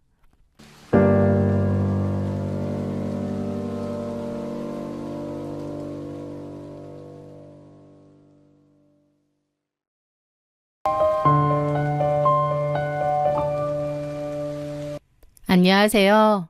저는 직장에서 직장을 다니고 있는 30대 지극히 평범한 회사원이자 짧은 결혼 생활을 끝낸 돌싱입니다. 어른들 말 틀린 거 하나 없다는 옛말이 있죠. 저는 그 말을 제 인생 가장 비참하고 기막힌 순간에 깨달았습니다. 뒤통수를 그것도 아주 시원하게 쌍으로 뒤통수를 맞고 나서야 말이죠. 제 지독한 악연의 시작은 대학 졸업 후 취업 준비를 할 때였습니다. 저는 몇몇 개의 원하는 기업이 있었고 그 기업들 공채를 준비하고 있었어요. 언제 취업이 될지 모르기에 취업이 되기 전까진 생활비를 벌어야 했습니다. 대학 졸업도 했는데 언제까지나 부모님에게 손 벌릴 순 없으니까요. 그래서 아르바이트 자리를 알아보다가 한 드럭스토어 매장에서 판매 직원으로 일을 하게 되었습니다. 저도 화장품이나 미용 제품을 좋아하는데 드럭스토어가 화장품을 브랜드별로 파는 곳이다 보니 재밌기도 하고 적성에도 잘 맞더라고요. 그리고 그곳에서 그 애를 만났습니다. 저와 동갑내기였던 박혜림이었는데 같은 직원이었죠. 처음 혜림이를 봤을 때의 인상이 아직도 선명합니다. 얼굴도 예쁘장한 데다 엄청 말랐거든요. 제일 작은 사이즈의 유니폼 허리 부분이 헐렁헐렁할 정도로 깡말랐었죠. 게다가 일자로 자른 앞머리에 까만 머리, 시커먼 서클렌즈를 끼고 화장을 진하게 하고 다니는 그런 아이였습니다. 그런데 자꾸 가녀린 외모와는 달리 깡다구도 보통이 아니고 할 말은 다 해야 직성이 풀리는 화통한 성격이더라고요. 저는 사실 살면서 그런 친구는 처음 사귀어본 것 같아요. 제가 공부를 엄청 잘한 건 아니지만 그래도 나름 모범생으로 살아왔기에 주변에는 다 저 같은 친구들만 있었거든요. 다 평범하고 공부 열심히 하는 그런 친구들인데 그에 반해 혜림이는 제가 처음 본 스타일이었습니다. 욕도 잘하고 거침도 없고 화끈하고. 그런데 오히려 그런 모습이 저에게 묘한 해방감을 주더라고요. 저한테는 없는 모습이고 이전까지 보지 못했던 모습이었기에 신선한 충격이었던 것 같습니다. 혜림이는 진상 손님하고도 대놓고 싸우고 할 말 다 해서 매니저님한테도 혼이 자주 났습니다. 한 번만 더 손님하고 싸우면 해고라고요. 하지만 그럼에도 할 말 다 하더라고요. 가끔은 제가 진상 손님을 만나도 본인이 대신 싸워줄 때도 있었습니다. 그리고요, 화끈한 성격답게 노는 것도 다르더라고요. 저는 끽해야 친구들 만나면 카페 가고 맛있는 거 먹으러 가고 가끔 맥주 한잔 마시는 게 전부였는데 혜림이는 나이트며 클럽이며 엄청 다니고 아는 오빠들도 많다고 했습니다. 게다가 술이라면 사족을 못 쓰는 애주가여서 퇴근하고 나면 항상 술을 마시러 가더라고요. 약속도 많고 주변에 여자인 친구보다 아는 오빠, 친한 남자 동생이 더 많았으니까요. 혜림이의 휴대폰은 쉴 새 없이 울려댔는데 발신자는 죄다 남자였습니다. 그때는 마냥 털털하고 사교적인 성격이라 그런 줄 알았죠.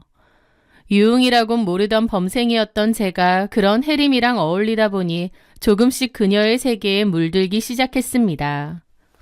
퇴근 후 삼겹살에 소주를 기울이는 건 기본이고 혜림이가 아는 오빠가 오라고 했다면서 저를 클럽으로 자주 이끌곤 했습니다.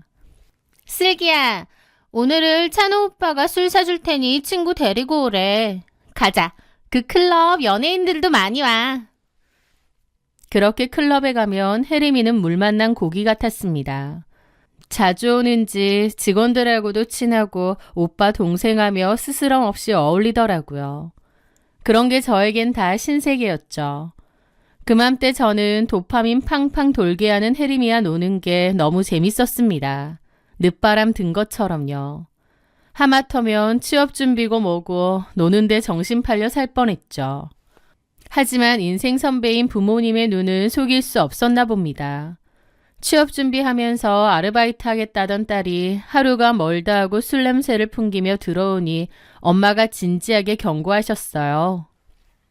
슬기야, 엄마가 웬만하면 너 친구 사귀는 거 간섭 안 하겠는데 그 혜림이라는 친구는 좀 아니다. 서로 간에 도움이 썩 될 것 같지도 않고 너도 걔랑 어울리면서 취업 준비도 안 하잖아. 나중에 후회해. 엄마는 걔랑 그만 지냈으면 한다. 처음엔 내가 어린애도 아니고 성인인데 그것도 대학까지 졸업한 성인인데 친구 관계를 뭐라고 하는 엄마가 너무한데 싶었어요. 하지만 가만 돌이켜보니 제가 혜림이를 만나는 동안 정말 엉망으로 살고 있긴 하더라고요. 알바 끝나면 놀러가서 새벽까지 술 퍼마시고 늘 숙취에 시달리고 술살 안주살도 엄청 찌고 최근에는 면접 스터디도 안 가고 취업 관련 공부도 손을 놓았던 겁니다. 그제야 저도 좀 아차 싶더라고요. 아, 이건 아니지 싶어서 그때부턴 좀 자제를 했던 것 같아요. 혜림이가 놀자 해도 공부해야 된다면서 좀 피했죠. 혜림이는 좀 섭섭해 보였지만 그래도 제가 잘 되길 바란다면서 저를 응원하겠다고 해주더라고요. 그 말이 너무 고마웠죠. 그렇게 시간이 흘렀고 저는 드디어 고생 끝에 원하던 대기업 공채에 합격했습니다. 늘 저를 응원해주는 혜림이였기에 저는 당연히 혜림이가 제 취업 소식을 누구보다 기뻐해 줄 거라 믿었습니다. 혜림아, 나 붙었어. 드디어 합격이라고. 그런데 제 합격 소식을 들은 혜림이의 반응은 생각보다 너무 미지근했습니다. 아, 그래? 진짜 붙었어? 와, 축하한다. 잘 됐네. 고마워. 내가 한턱 쏠게. 오늘 시간 돼? 글쎄, 나 오늘 약속 있어서 좀 바쁜데 다음에 사줘. 아, 그래. 표정이 썩 밝지가 않았고 뭔가 억지로 축하해주는 듯한 찜찜함이 느껴져서 이상하더라고요. 게다가 그날 이후로 혜림이는 눈에 띄게 저를 피하는 겁니다.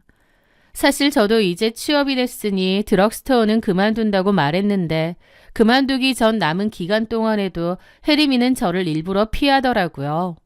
게다가 알바 그만두고 나서는 아예 흐지부지 멀어졌고요. 그때 알았어야 했습니다. 혜림이는 제가 잘 되는 걸 배 아파하는 부류였다는 걸요. 물론 그때는 그렇게 생각하지 않았고 혜림이가 나한테 뭔가 서운한 게 있었나 보다, 내가 실수한 게 있나 보다 정도로만 생각했지만요.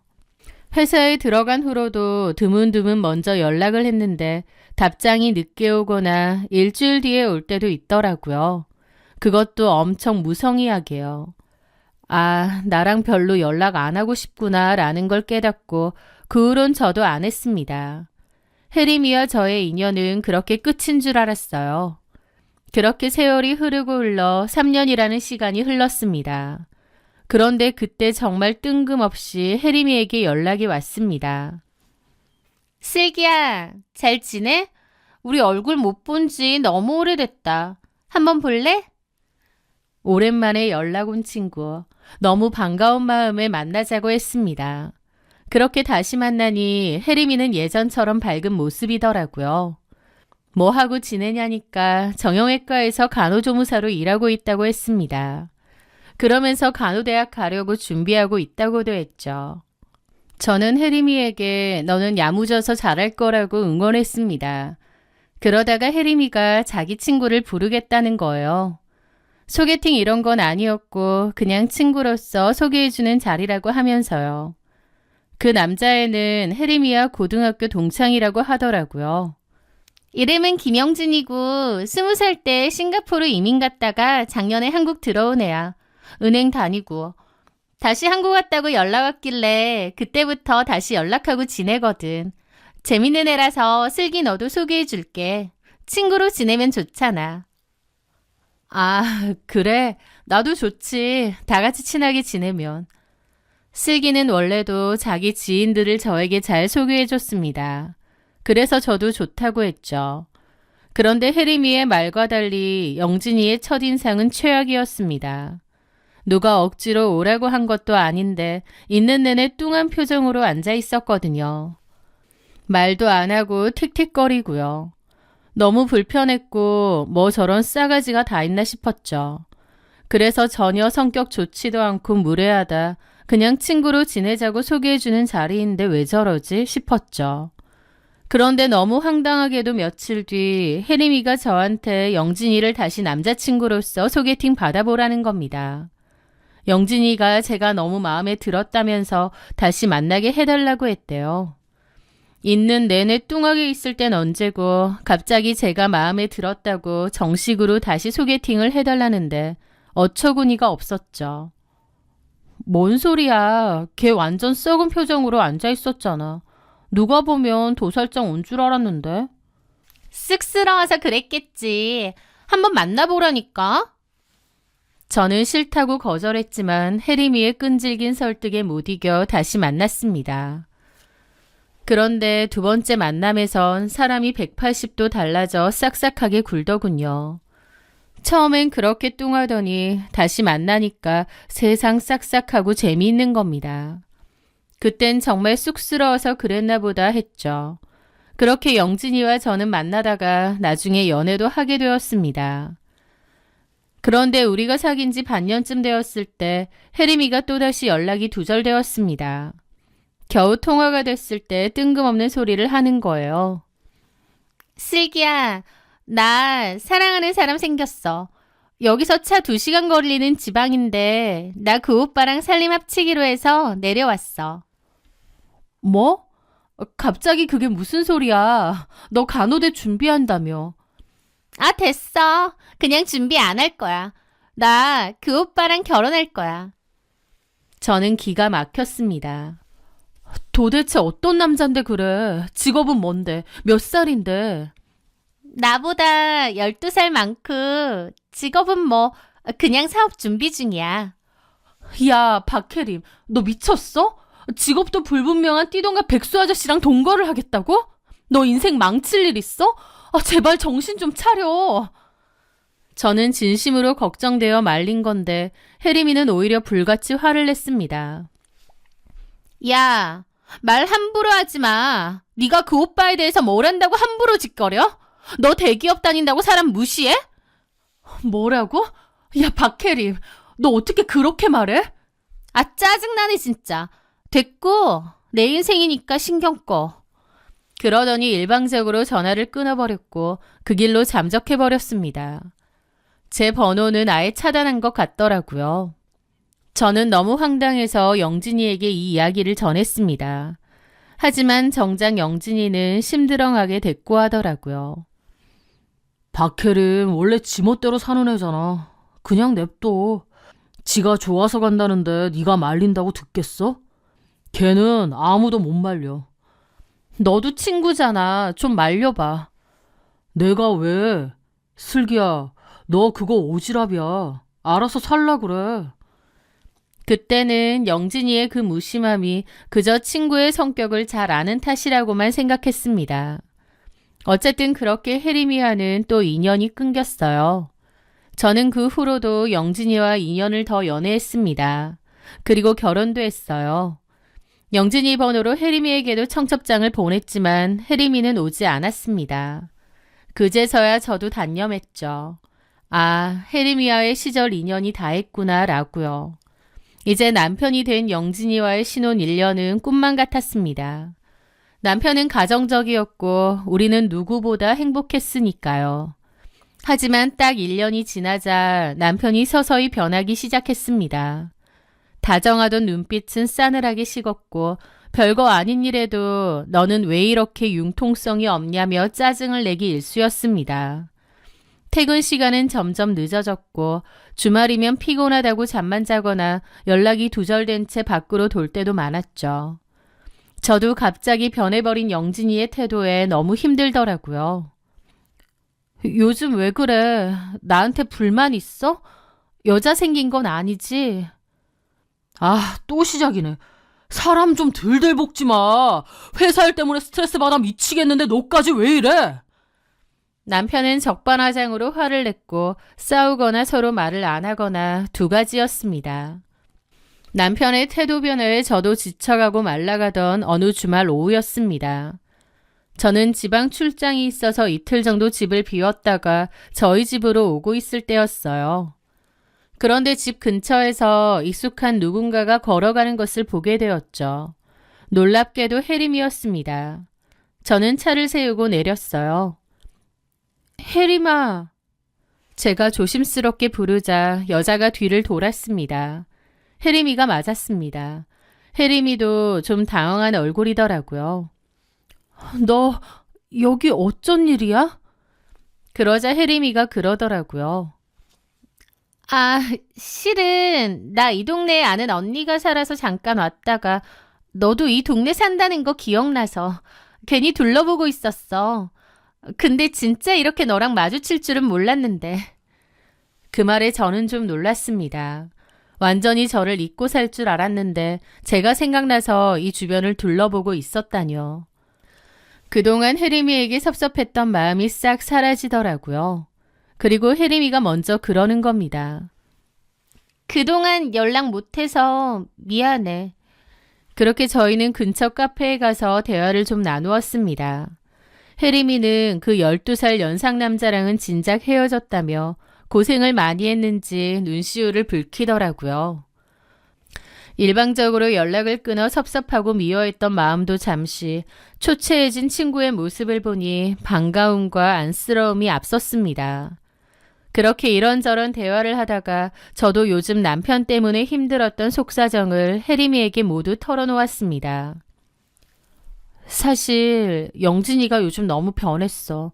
툭하면 화내고 밖으로만 돌고. 내 직감인데 꼭 딴 여자가 생긴 것 같기도 해. 제 하소연을 듣던 혜림이는 제 손을 꼭 잡으며 위로했습니다. 그건 아닐 거야. 영진이가 어떤 애인지 잘 아는데 그럴 리 없어. 그냥 권태기일 거야. 내가 나중에 한번 얘기해 볼게. 너무 걱정하지 마. 그 따뜻한 위로가 얼마나 가증스러운 짓이었는지 알기까지는 그리 오래 걸리지 않았죠. 그 이후로도 남편과의 사이는 여전히 냉랭했습니다. 아니, 오히려 더 심해졌죠. 결정적인 사건은 제가 엄마가 아프셔서 친정에 가서 며칠 있다가 돌아왔을 때였습니다. 지친 몸을 이끌고 집에 돌아와 며칠 비운 집안을 정리하려고 안방 침대 시트를 걷어내던 중이었어요. 그런데 침대 밑에 발끝에서 뭔가 걸리더라고요. 이게 뭐야? 그런데 그것은 은색 체인에 독특한 참장식이 달린 팔찌였습니다. 제 것은 아니었습니다. 하지만 너무나 익숙한 물건이었어요. 왜냐면 바로 혜림이 팔찌였거든요. 바로 얼마 전 만났을 때 혜림이 팔목에 이 팔찌가 있던 걸 봤었습니다.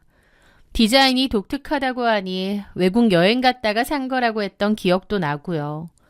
그런데 그 팔찌가 저희 집 침대 밑에서 발견된 거예요. 순간 머리를 둔기로 맞은 듯 멍해졌습니다. 그리고 얼마 전 혜림이를 저희 집 근처에서 우연히 마주쳤던 게 기억나더라고요. 아, 그게 나를 보러 온 게 아니었구나. 내 남편을 만나러 왔다가 마주친 거였구나. 게다가 내가 없을 때 우리 집까지 들어왔던 거구나. 그제야 알겠더라고요. 소름이 확 끼치고 분노가 올라왔습니다. 저도 없는 집에서 발견된 혜림이의 물건. 그 두 사람은 곧 불륜 사이라는 증거겠죠. 이것들이... 저는 남편과 박혜림의 불륜 현장을 잡기 위해 떨리는 손으로 안방 화장대 구석 잘 보이지 않는 틈새에 초소형 카메라를 설치해 두었습니다. 결정적인 증거가 찍히길 기도하면서요. 그렇게 일부러 자리도 비웠건만 하늘도 무심하시지 며칠 뒤 퇴근하고 돌아온 저를 기다리고 있는 건 짐승처럼 날뛰는 남편이었습니다. 야, 이슬기! 너 이거 뭐야? 남편의 손에는 제가 숨겨둔 카메라가 들려 있었습니다. 들킨 거였죠. 너 진짜 미쳤어? 돌았냐고! 나 감시해? 남편은 카메라를 바닥에 내동댕이 쳐 박살을 내버리더니 씩씩거리며 소리를 질렀습니다. 나 진짜 소름 끼쳐서 너랑 못 살겠다. 의부증도 정도껏 해야지. 맨날 여자 있냐고 들들볶더니 이제 집안에 몰카를 설치해? 이럴 거면 이혼해. 당장 이혼하자고. 자기가 바람 피운 건 생각도 안 하고 오히려 피해자 코스프레를 하며 적반하장으로 나오는 거예요. 그 꼴을 보니 저도 이성의 끈이 툭 끊어지더군요. 놀고 있네. 너 박혜림이랑 바람 피는 거 내가 모를 줄 알아? 제 입에서 박혜림 이름이 나오자 남편의 눈동자가 순간 흔들렸습니다. 하지만 이내 표정을 수습하며 더 크게 소리를 지르더군요. 뭐? 박혜림? 소설 쓰냐? 와, 너 진짜 정신병 있구나. 걔랑 나랑 그냥 친구야. 의심할 걸 의심해. 웃기지 마. 내가 침대 밑에서 박혜림 팔찌 발견했어. 여기 드나든 거 다 안다고. 저는 혜림이의 팔찌를 남편 얼굴 앞에 들이밀었습니다. 하지만 남편은 코웃음을 치며 뻔뻔하게 나왔습니다. 야, 그게 혜림이 거라는 증거 있어? 그깟 팔찌 디자인 비슷한 게 세상에 얼마나 많은데. 너 지금 그 팔찌 하나 때문에 생사람 잡는 거야? 와, 진짜 너 무슨 정신병 있는 거 아니야? 그렇게 끝까지 오리발을 내미는 남편. 저는 억울해서 미칠 것만 같았습니다. 좋아. 그렇게 떳떳하면 혜림이 불러. 삼자 대면해. 내 눈앞에서 직접 아니라고 말해보라고. 참나. 그래, 불러. 걔가 들으면 기가 막혀 하겠네. 그렇게 박혜림을 카페로 불렀고 삼자 대면이 이루어졌습니다. 혜림이는 들어올 때부터 팔짱을 끼고 아주 불쾌하다는 표정으로 저를 내려다보더군요. 야, 이슬기, 너 미쳤니? 나랑 영진이 사이 의심한다며? 우리 친구야. 근데 그런 의심을 해?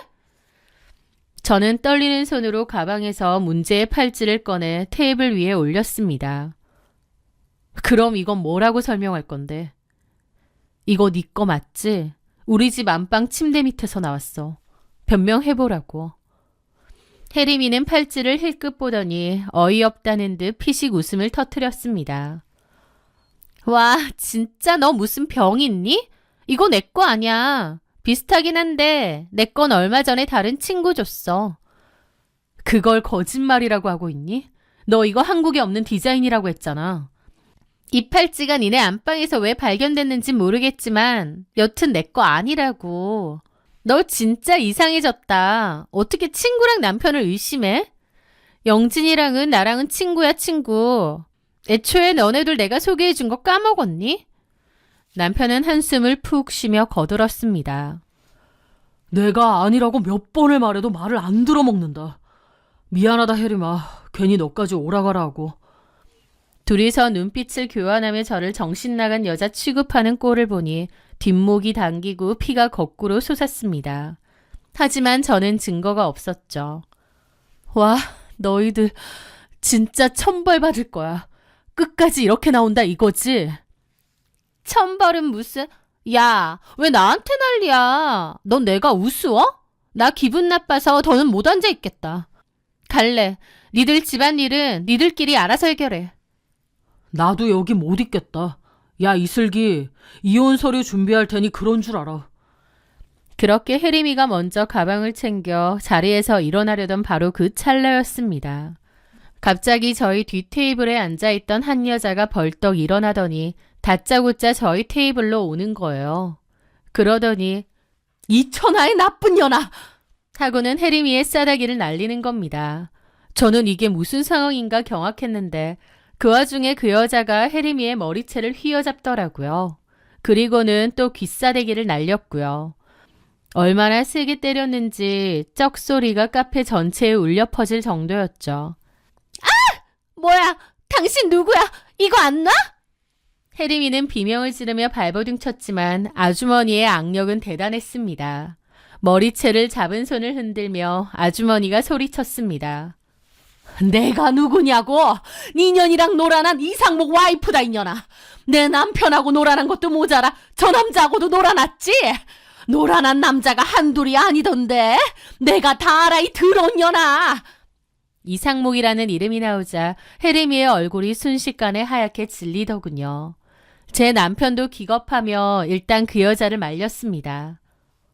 아니, 아주머니 왜 이러세요? 말로 하세요. 남편이 혜림이를 보호하겠다고 끼어들자 아주머니와 같이 온 남자분이 다가와 제 남편을 말리더라고요. 아, 당신은 또 누구야? 이상목이 우리 매형이다. 이 여자가 매형하고 바람난 여자고. 당신도 정신 차려. 이 여자 바람도 양다리 피는 여자야. 남편은 멍청한 표정으로 혜림이를 쳐다봤습니다. 무슨 양다리? 남편의 그 어안이 벙벙한 표정이라니. 상황을 보니 박혜림은 제 남편뿐만 아니라 이상목이라는 남자와도 바람을 핀 모양이었습니다. 그 여자분은 남편의 불륜을 의심해 자기 남동생이랑 박혜림의 뒤를 밟고 있었던 겁니다. 그런데 증거를 잡다 보니 박혜림이 자기 남편인 이상목뿐만 아니라 제 남편인 김영진과도 모텔을 드나드는 걸 알게 된 거죠. 그 여자는 혜림이의 머리채를 잡고 흔들며 저한테 말하더군요. 이봐요. 당신 남편 바람핀 거 맞아. 내가 뒤에서 다 듣고 있었는데 속이 다 터지네. 내가 2년 따라다니면서 증거 수집 다 했는데 당신 남편하고 모텔 드나드는 것도 내가 다 찍었거든. 사진 원하면 다 줄게요. 어디서 뻔뻔하게 거짓말이야? 내가 듣다 이건 아니다 싶어서 온 거야. 저는 경악해서 남편을 돌아봤고 남편도 얼굴이 새파랗게 질려 있더라고요. 그 소동은 결국 경찰이 출동해서야 끝이 났습니다. 박혜림과 그 아주머니, 남편과 저까지 다 같이 경찰서에 가야 했고 아주머니는 거기서 가슴을 치며 박혜림이 어떤 여잔지 다 얘기하더라고요. 그래도 폭력은 안 된다며 그 건에 대해선 따로 합의를 해야 한다고 했고요. 후에 저는 그 아주머니에게 연락처를 받았고 남편과 박혜림이 바람을 핀다는 결정적인 증거들도 입수하게 되었습니다. 저는 바로 이혼 소송과 상간녀 소송을 동시에 진행했습니다. 그 아주머니도 박혜림을 상대로 상간 소송을 했고요. 저한테는 그 아주머니가 은인인 셈이었죠. 증거가 없어서 오히려 의부증으로 몰릴 뻔했는데 떡하니 나타나 저를 도와주고 증거도 주셨으니까요. 저는 너무 감사하다고 몇 번이나 인사를 했고 나중에 위자료 소송으로 받은 비용에서 좀 떼서 드리기로 했습니다. 증거받은 비용으로요. 그렇게 박혜림은 졸지의 2가정의 상간녀로 소송을 2개나 당했죠. 남편은 그제야 무릎 꿇고 빌더군요. 여보, 내가 미쳤었어. 혜림이가 꼬셔서 한 번만 용서해줘. 걔랑 진지한 사이도 아니었어. 걔 원래 그런 애잖아. 아무 남자하고나 놀아나고. 전에 살던 그 남자도 유부남이었대. 내가 미쳤지 그런 애라. 슬기야, 나 한 번만 봐줘. 어? 저는 차갑게 웃으며 말했습니다. 왜? 너만의 사랑인 줄 알았는데 양다리라서 자존심 상하니? 박혜림 욕할 것 없어. 둘이 아주 잘 어울려. 끼리끼리 아주 멋진 바퀴벌레 한 쌍이야. 둘이서 꼭 붙어 지내. 소송장은 곧 날아갈 테니까. 저는 뒤도 안 돌아보고 이혼했습니다. 이혼하고 나서야 문득 떠오르더라고요. 부모님이랑 혜림이랑 친하게 지내지 말라고 질이 별로 안 좋아 보인다고 했던 말이요. 그냥 놀기 좋아하고 술 좋아해서 한 말은 아니었을 겁니다. 부모님이 보시기에 박혜림은 싹수가 노란 인간이었겠죠. 그럼 박혜림과 어울려 다니는 제가 걱정스러우셨을 테고요. 박혜림은 겉으론 밝고 활발해 보이지만 그 시커멓고 비열한 속내가 아마 부모님 눈에는 보였을 겁니다. 가만 생각해보면 박혜림은 제가 뭔가 잘 됐을 때마다 연락이 안 됐어요. 회사 들어갔을 때도 연락이 안 되고 남자친구를 만나고 있을 때도 연락이 두절됐죠. 심지어 그 남자친구는 자기가 소개해준 거면서 말이에요. 저에게 좋은 일이 있을 땐 사라지던 그 친구. 게다가 결국은 제 남편하고 바람까지 피며 뒤통수를 쳤던 그 친구. 내 인생에 다시는 없어져야 할 최악의 인연이었구나 그런 생각이 드네요. 끊길 듯 끊기지 않았던 그 인연. 이제는 정말 깨끗이 도려내고 살려고 합니다. 남편도 박혜림도요. 제 사연 들어주셔서 감사합니다.